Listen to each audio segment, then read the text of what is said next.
Everybody, good morning. Welcome to Market Movers by Podcast. And today we're going to be covering a lot of news because it's a new quarter. A lot of things happening in the global and local markets. Let's start it off.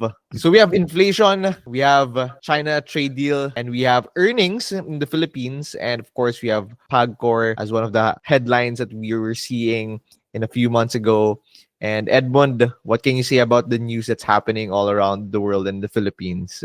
Okay, I think the most important part about this third quarter is earnings season. And we'll probably talk about it later on. But first, let's just get straight into US inflation because we're also going to see a rate cut this week. So basically what happened, US CPI came in lower than expected. Even core CPI came in lower than expected. Month on month, it came in below 0.3%. What does this mean? Is that month on month, actually, CPI is sitting at a 3-month low of 0.2%. If you really break down CPI, you'll be able to see that the biggest component for CPI has been rent. And rent has been actually the lowest it's been over the past 3 months, if I'm not mistaken. All these things, if you want to get more information, I highly recommend you go visit Tom Lee and Fundstrat Capital. It's pretty complete. And if you look at it, even what he's talking about is that 51% of total CPI is now deflating from its peak. I guess this just re-emphasizes that, the US Fed, central bank, has more room to cut rates in the next 6 to 12 months. Now we have the US-China, and we all know, and we've been talking about it, that it's US against the world, China against the world. And this hot or cold war, what we're seeing here today, one of the most important parts here is the raw materials.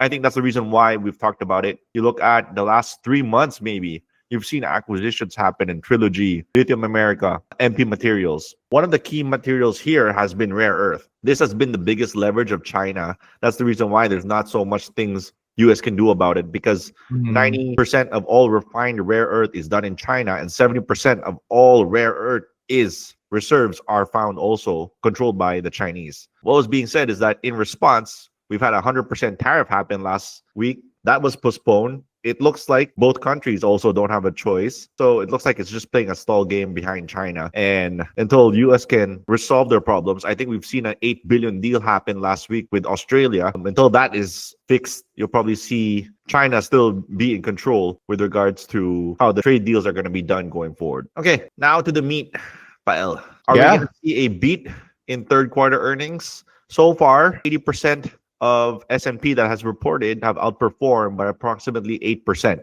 in third quarter. Will we see that in the Philippines? First two companies that we've seen that reported, BDO and BPI, not so good. Good part is both are growing top line. Both are probably going to register 80-90 billion full year. So if you look at profitability, there's not really much of a concern.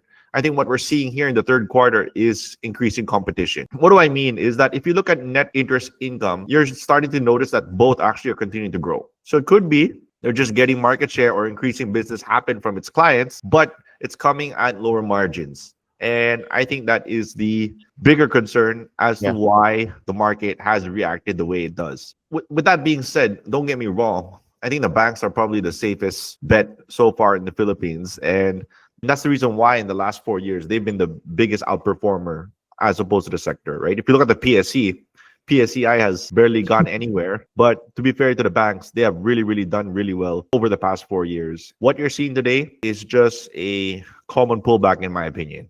Edwin, I have a question. So when it comes to banks, when we were cutting interest rates, syempre, their earnings from the interest mas liliit eh. Right? And the reason why we know that central banks are cutting rates is because they want to stimulate the economy. So we're seeing right now robust loan portfolios in our bank. So does that mean in the months moving forward, we're going to see a healthier economy or a more robust economy? Just to explain to everybody, lower interest rates, yes, you're correct, will lower interest income because they also rely on deposits. But at the same time, the expectation is they'll also be able to generate more volume through loan growth. With the way things are being done, the expectation going forward, generally speaking, lower interest rates actually are positive for banks. The problem is how fast they can generate volume and business. That's those loans, Which for me is the biggest question mark because we all know that the economy is slowing down. Yeah. It could take time, and I think that's what the market is trying to price in today. Right. So we're not seeing that as fast of turnover when it comes to loans for the banks. Yes, that is correct. Now, I'm not saying banks are in bad shape. That's not what I'm saying. Yes, I think yes. the banks are in great shape. In fact, the banks are actually paying high dividend yields, except that going forward with lower interest rates, they have to get more loans out of that. And we're trying to see if whether demand is still going to be healthy down the road. One of the more exciting parts has been Digiplus, because we all know Digiplus been the biggest has been the biggest winner over the last 2 years, and basically went from losing money to 4.6 billion in profit. And the biggest question was in third quarter, what is third quarter going to look like post the ban on e-wallets and Gcash? And it looks so far that Pagcor might give us a better hint. Pagcor said that total monthly income, not gaming revenues, declined to 2.9 billion in the month of September versus 5.7 billion in May. What we've seen on average, based from all the Senate hearings and everything that's being done, is that total revenues dropped 40%. Revenues obviously are very different from monthly income. So I think this is what we're gonna be seeing going forward. This will probably be a standardized income and expectation for Bingo Plus going forward. And based on that, the reaction has been negative. But how I look at it is, ang laki na ng binaba na rin kasi ng Bingo Plus eh. Yes. So obviously, we still don't know what that actual number is, but once it's out, let's say it's sitting at 1.5 or 2 billion a quarter, that probably would give you a good baseline as to what to expect from DigiPlus going forward. 2 billion a quarter, 2.5 billion a quarter. With that being said, then it's probably easier for people to put a multiple on it and give it a fair valuation based on last quarter's performance. So, what about the rest of the Philippines? It's the Philippines. We've been in high alert last week ever since the sell-off. In fact, there was a sell-off already that happened earlier in October. I'm not surprised anymore. Again, one thing that you asked me before was, are people waiting for 3Q earnings? And my answer was no, because don't expect much from 3Q earnings also. Same story.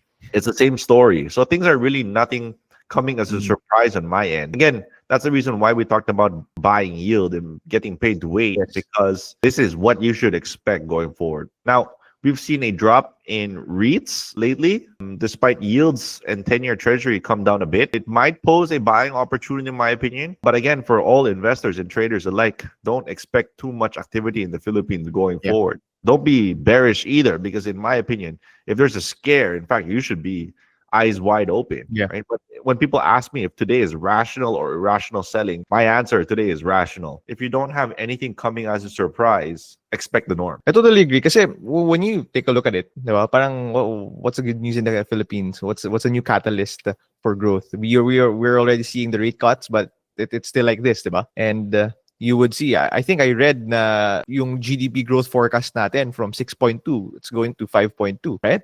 But again, like what you said, there are things na even if the market is like this, there's still a lot of opportunities that we can see in this market. Rate cut will just increase supply.